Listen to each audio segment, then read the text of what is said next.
A pen pal for Max. Maximiliano lived in a small house on a huge fruit farm in Chile, South America. The farm belonged to Don Manuel. Max's father worked in the farm's vineyard. That's where grapes were grown to be shipped to markets all over the world. Max liked living on Don Manuel's farm. He had his own pony there and many friends nearby. One day, Max rode his pony over to the farm's packing house to watch as large wooden bins, each filled with newly harvested grapes, were brought in from the vineyards.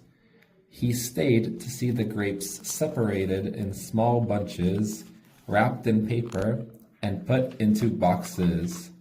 These boxes were quickly stacked in waiting trucks for the short ride to a nearby seaport, where they would be loaded onto refrigerated freighters and shipped to many different countries.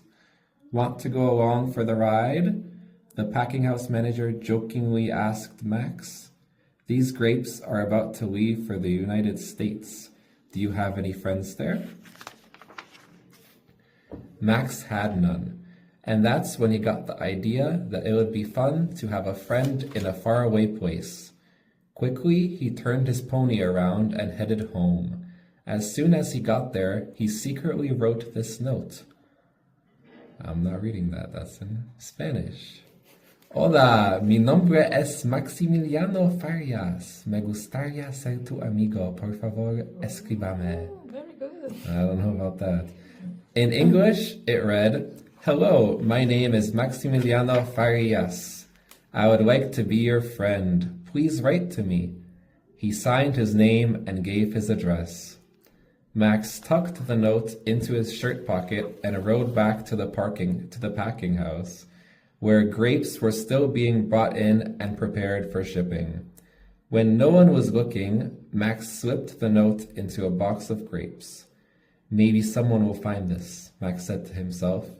Maybe that person will write an answer to me and we can become friends.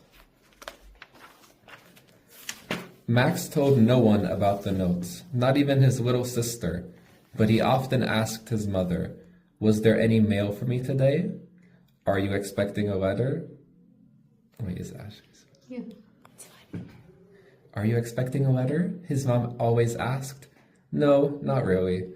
Weeks and weeks went by. Just when Max had about given up thinking that anyone would ever answer, a letter addressed to Maximiliano arrived at the house. Is this why you've been asking about the mail? Max's mother looked puzzled as she handed him the envelope. This is from someone in the United States. I can tell by the stamp. What in the world have you been up to, Max? As he ripped open the envelope, Max told his mother about the note he'd put into a box of grapes. Then, in a disappointed voice, he said, Oh no, look at this. I've gotten a letter I can't read.